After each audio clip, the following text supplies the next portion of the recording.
Fala pessoal, sejam bem-vindos ao PTK e Pipoca. Tá começando mais um vídeo aqui. Eu sou o Patrick Ascioli, para quem ainda não me conhece. E se você não viu os anúncios aí antes de clicar no vídeo, este é um vídeo com spoilers para a gente falar de Pantera Negra Wakanda para Sempre, que está chegando aí aos cinemas nesta semana, o aguardado final da fase 4 aí do MCU dentro do Marvel Studios, né? A primeira fase da chamada saga do multiverso. Então eu vou trazer aqui para vocês o que eu achei do filme, mas agora falando mais abertamente com spoilers para a gente poder, né, entender um pouco mais as tramas, saber realmente o que acontece. Eu vou dizer o que eu achei de algumas decisões aí que foram entregues neste novo filme. Se você já assistiu o filme ou não se importa com spoilers, esse é o vídeo certo para você. Mas antes da gente ir para a resenha, claro que já vou pedir para você deixar o seu like, se inscrever no canal e ativar as notificações para não perder vídeo nenhum e estar sempre aqui comigo para a gente estar sempre conversando. Beleza? Então, roda a vinheta e bora pro vídeo.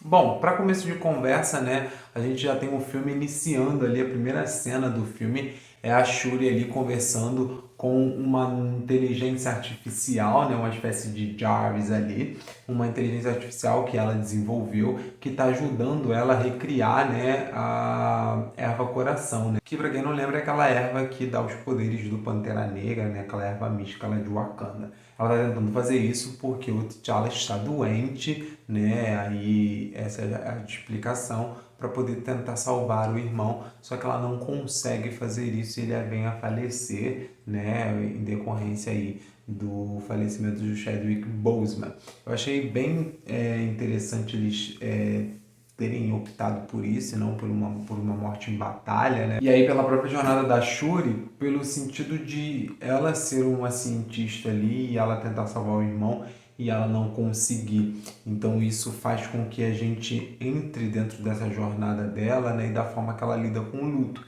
Se fosse uma morte em batalha, talvez o peso para ela tivesse sido diferente, porque ela não é uma guerreira, né? Então ela não teria muito o que fazer em relação a isso. De repente a gente teria uma jornada interessante para Okoi, por exemplo, e não para Shuri. Eu acho que você colocar alguma coisa ali que tenha relação com a ciência, né, assim como foi na vida real, né, já que ele faleceu em decorrência de um câncer, eu acho que faz a jornada da irmã ali, que é a cientista, né, que poderia de alguma forma tê-lo ajudado, seja mais profunda.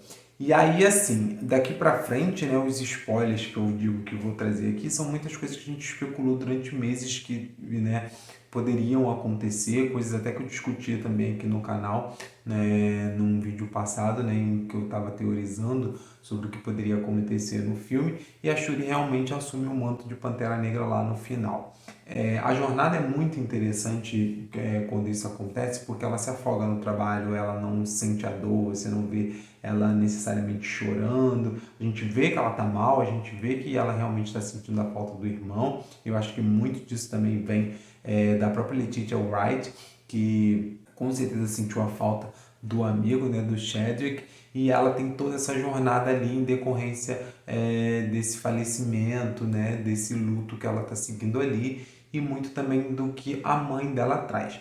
Aí, abrindo um parênteses, Angela Bassett, eu já tinha dito aqui que ela é uma grande atriz, eu acho que realmente a Disney deveria submeter ela à categoria de atuação coadjuvante para o Oscar do ano que vem. Eu acho que ela tem potencial de estar nessa categoria no ano que vem e de repente até disputar realmente o prêmio assim e ser uma candidata a levar a estatueta, porque ela realmente tem uma atuação sublime nesse filme. Ela já tinha atuado muito bem no filme anterior, ela é uma grande atriz, né? Ela também brilha atualmente na série 911 lá da Fox, que é exibida aqui no Brasil pelo Star Plus. E ela é sensacional, ela tem uma atuação, porque agora ela tem também mais espaço para brilhar, então ela consegue trazer um grande trabalho ali. Mas tem uma cena que assim, deveria para mim ser a maior cena dela, que eu acho que aí o roteiro nem a direção conseguem fazer o impacto que deveria, que é a morte da Ramonda.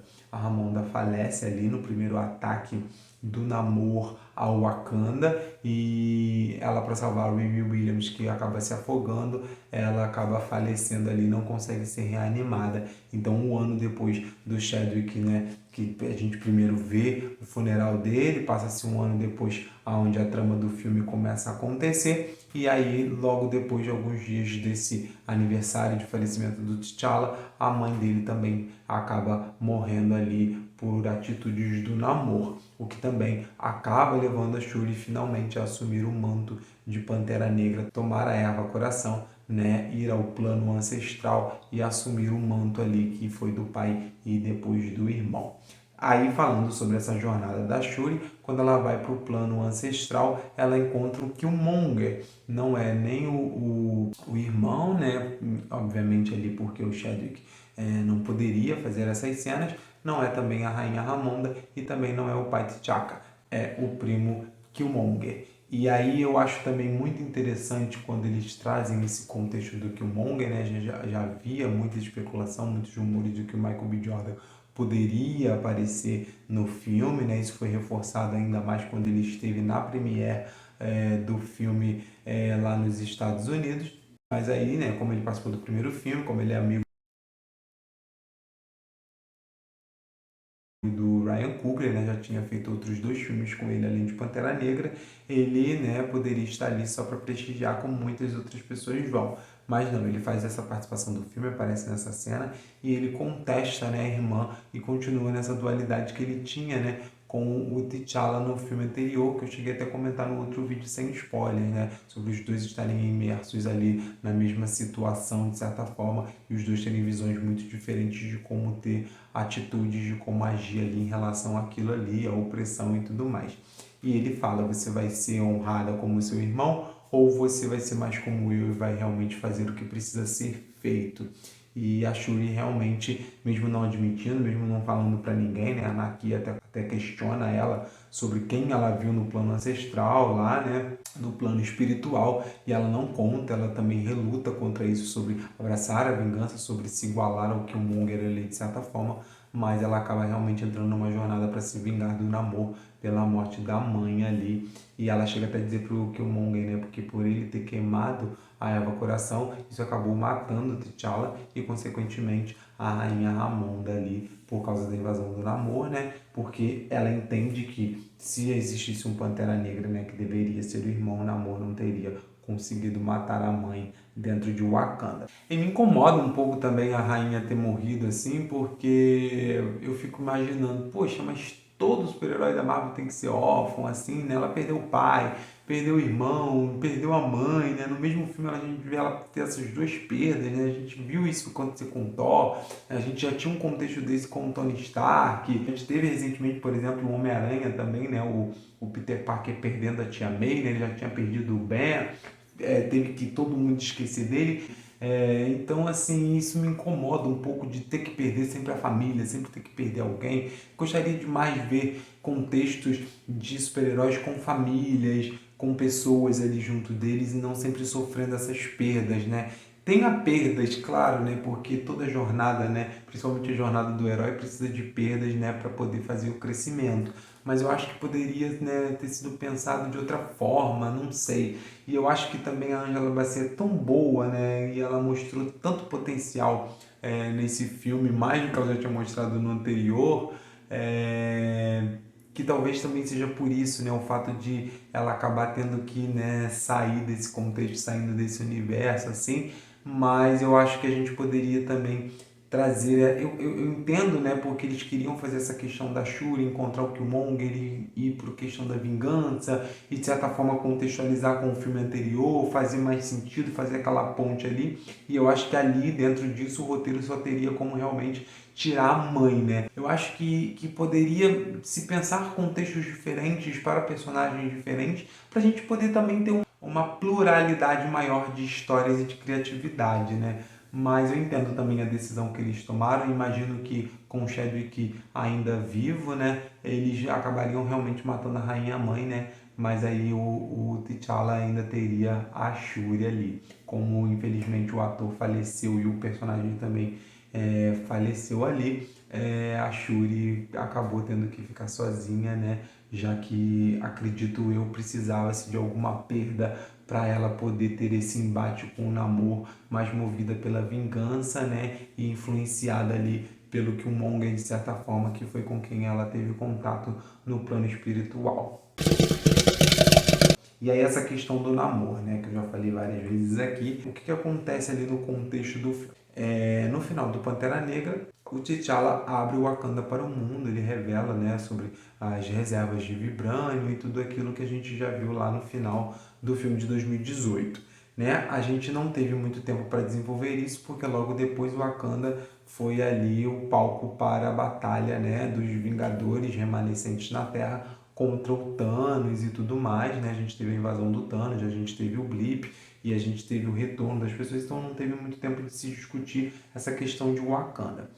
Com o falecimento do T'Challa, né, as Nações Unidas ali, os outros países começam a questionar o Wakanda sobre os avanços tecnológicos, sobre as ajudas que podem ser dadas em relação a essa questão do vibrânio, já que ele, né, pode ser usado para muitas coisas benéficas, mas a Rainha Ramonda faz um discurso, que a gente tem um pedacinho inclusive no trailer, em que também, como ele pode ser benéfico, ele pode ser também muito perigoso, principalmente para criar armamento aí. Várias forças armadas, né, várias equipes de soldados invadem centros de ajudas tecnológicas. Também a gente tem uma cena no trailer, né, uma luta de Dora Milaje, que acaba incomodando ali o Wakanda, né? Muito bem, existe uma máquina dentro desse contexto que detecta vibrânio. E essa máquina, ela encontra vibrânio no fundo do mar. Uma cientista, né, leva uma equipe para encontrar. Só que essas pessoas, né, que estavam ali procurando esse vibrânio no mar, elas são atacadas pelo povo de Talocan ali, o povo do Namor. Porque esse vibrânio está fora de Wakanda, ele está nos domínios ali do Namor, que é o seguinte, existe também vibrânio em Talocan. Não é muito explicado como isso é possível, né? A primeira cena do namoro, inclusive, é uma cena até que já tinha sido liberada na internet uns tempos atrás, em que a rainha Ramonda e a Shuri estão em Wakanda, né? Numa praia ali em Wakanda, fazendo um ritual ali depois de um ano da morte do T'Challa, né? Um ritual ali para deixar o luto, né? Seguir em frente, e o Namor vem e confronta elas, e ele está coberto de vibrânio, né? Os colares, os ornamentos que ele usa são de vibrânio, a Shuri percebe isso, e elas até questionam essa questão, né? De todas as lendas que ela ouviram estavam erradas, o meteorito pode ter caído outro meteorito trazendo vibrânio, o que acontece ali? O filme não explica, na verdade, como que dentro de Talocan, né, naquela área ali de domínio do Namor, como que no fundo do mar tem vibrânio, né, porque até então só se sabia que existia vibrânio em Wakanda, e ele não explica exatamente ali, mas essa é a questão do vibrânio. E o Namor se incomoda com isso e fala, né, que o Wakanda era incrível, que a mãe dele já tinha contado histórias sobre um lugar como aquele, que eles abriram para o mundo, falaram sobre isso, sobre o vibrânio, e que agora era um problema, né? Porque as pessoas queriam catar vibrânio, procurar vibrânio e ter o vibrânio, e isso estava incomodando ele, o povo dele, que viviam escondidos, e que o Wakanda deveria ajudá-lo a resolver o problema e encontrar a cientista que desenvolveu essa máquina. Essa cientista é a Riri Williams, e é assim que ela é introduzida também de forma muito orgânica. A Shuri e a Okoye vão para lá e descobrem que é a Riri Williams, sabendo ele que é uma menina, ela só tem 19 anos, elas decidem não entregar a Namor, né, porque Namor pede que ele, assim que encontrar a cientista, eles a entreguem para que, né, não haja mais a possibilidade dessa máquina ser feita, e que eles não contem para ninguém sobre o namoro ou o povo dele ali. E aí elas vendo que é uma menina ali de 19 anos, elas decidem não entregar a Riri Williams quando elas são capturadas, né? A Shuri e a Riri, o que faz até com que a rainha Ramonda, né? Já que a Shuri estava sob os cuidados de Okoye, tire a Okoye da guarda das Dora Milaje e também o posto de general, né? Obviamente. E aí é quando o Namor conta toda essa origem para Shuri do povo dele, né? Que eles estavam ficaram doentes, né, porque os espanhóis entraram lá na área do México, levaram a varíola e tudo mais, e aí eles encontraram, oraram para um deus que os guiou até uma erva que se lembra muito a erva coração, né? Lá de Wakanda, só que é uma erva azul que eles tomam e aí eles não conseguem mais respirar, né, na superfície e só debaixo d'água, e aí quando saem da água ficam azuis, quando entram ficam no tom de pele, né, que eles já tinham anteriormente, e a mãe do Namor, grávida dele, decide tomar, né, depois de lutar, e aí ele desenvolve um mutante, né, ele explica que as orelhas são pontudas apontadas para o céu e asas nos pés, e aí ele se torna um mutante. Bem, eu achei, agora contextualizando aqui, e dando minha opinião. Eu achei muito orgânico, como eu já tinha falado no outro vídeo, toda a introdução, tanto do Namor quanto da Riri Williams. Eu achei que a história ela é muito bem costurada nesse sentido. E aí o enredo ele funciona muito bem para mim. Eu gosto muito dessa forma que eles introduzem essa mitologia de Talocan, esse povo do Namor, a forma que eles trazem a palavra mutante, o conceito mutante de uma forma muito natural, muito fluida, que funciona muito, fica muito orgânico ali. Então toda essa questão do Namor fica muito orgânica para mim. Dentro desse contexto também a gente entra o agente Royce, que a gente já tinha visto, né, o personagem do Martin Freeman no filme anterior, porque a Ramonda pede ajuda para ele ali trabalhando na CIA. E aí que a gente tem mais um momento assim, surpresa do filme, que é a Valentina, né, que aparece ali, que é feita pela Julia Louis-Dreyfus, que a gente já tinha visto em Falcão e Soldado Invernal, recrutando ali o agente americano, e também na cena pós-crédito de Viúva Negra, conversando com a Helena, né? A gente já sabe que esses três, pelo menos, né, também vão estar juntos em Thunderbolts. E ela é a atual diretora da CIA, né, a chefe do agente Royce e ex-mulher dele, né? Então faz muito sentido ali ela estar dentro desse contexto, pelo que a gente vai ver aí em Thunderbolts. Vou fazer um vídeo bem breve também para a gente poder discutir sobre isso aí, sobre o futuro do MCU e principalmente também sobre a Valentina. Então tudo se casa muito bem, né? A gente tem todos esses personagens se casando e a trama funciona muito bem. Mas é como eu disse, o roteiro ele precisava de momentos mais icônicos, punches muito grandes assim, que ele não rola. Eu acho que as jornadas são interessantes. Eu não gosto muito da ideia que eles fazem mais pra frente de que o Namor quer, né, acabar com o mundo da superfície e tudo mais, destruir. Assim, eu acho que funciona essa motivação de certa forma, mas eu acho que ela é muito básica e isso começa a me incomodar e começa a tirar a escala desse filme do que foi o primeiro. Porque apesar de o Killmonger querer usar os meios errados, ele tinha de certa forma os motivos certos.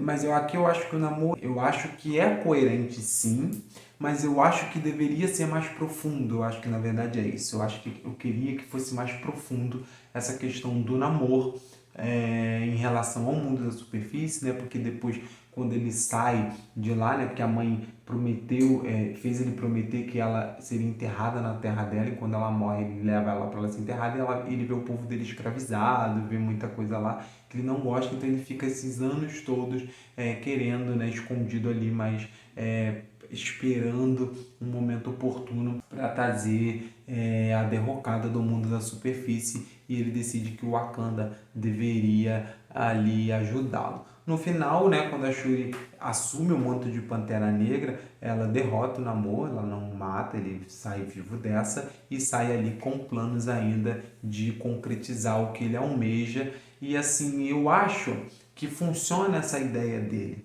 tá? Mas eu gostaria que ela tivesse um pouco mais de profundidade, um pouco mais de camada, que eu acho que é possível a gente ver, que com certeza a gente deve ver o Namor aí no futuro do MCU, num filme ou numa série solo, ou fazendo participações em filmes e séries, né, protagonizadas por outros personagens de repente também, a gente é muito possível disso também acontecer.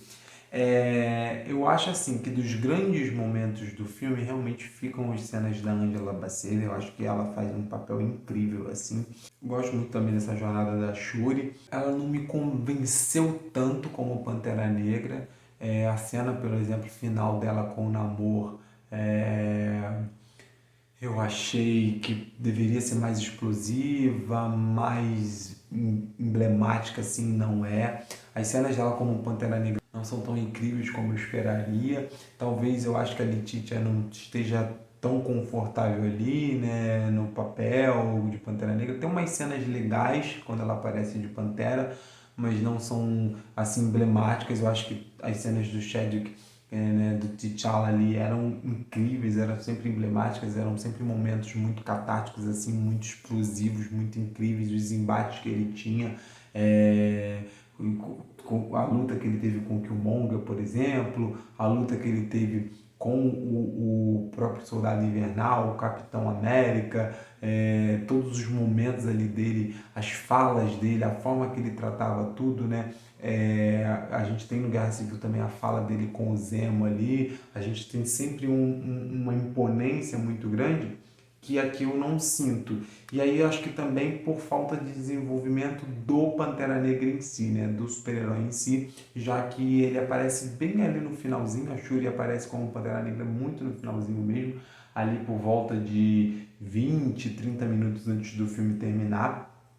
Então eu acho que talvez seja por falta de desenvolvimento a gente vê a personagem usando o manto. Então eu acho que o roteiro ele falha também nisso de dar imponência, né, criar cenas emblemáticas para a Shuri como Pantera ali. E o também interessante, né, que o filme termina com o Baco indo lá no duelo, né, pelo trono, aquele clássico que a gente já tinha visto no primeiro filme, e a Shuri não vai lá para reivindicar o trono e aparece o Mbaku, mas fica em aberto ali se alguém vai desafiá-lo ou não. Então a gente não tem certeza assim, o filme termina sem dar certeza pra gente quem será o novo, né, o próximo rei de Wakanda, né? Porque não necessariamente o rei precisa ser o Pantera Negra. Então acredito eu que num futuro filme ou série aí a gente deva ver o M'Baku como rei e a Shuri aí como Pantera Negra ainda, né? Já que no finalzinho lá aparece a clássica frase já dos filmes da Marvel, né? Dizendo que o Pantera Negra irá retornar. Acredito aí que pelo manto da Shuri ainda por enquanto. Mas há uma possibilidade de outro personagem já assumir o trono e isso fica lá na cena pós-crédito. Mas eu vou comentar com vocês isso num próximo vídeo. Então é isso, pessoal. Esse é a minha análise aí de Pantera Negra Wakanda para sempre, com spoilers, tá bom? Se você gostou desse vídeo, não deixa de sentar o dedo aí no like, se inscrever também no canal e ativar as notificações para não perder vídeo nenhum, beleza? A gente se vê de novo em breve. Até lá!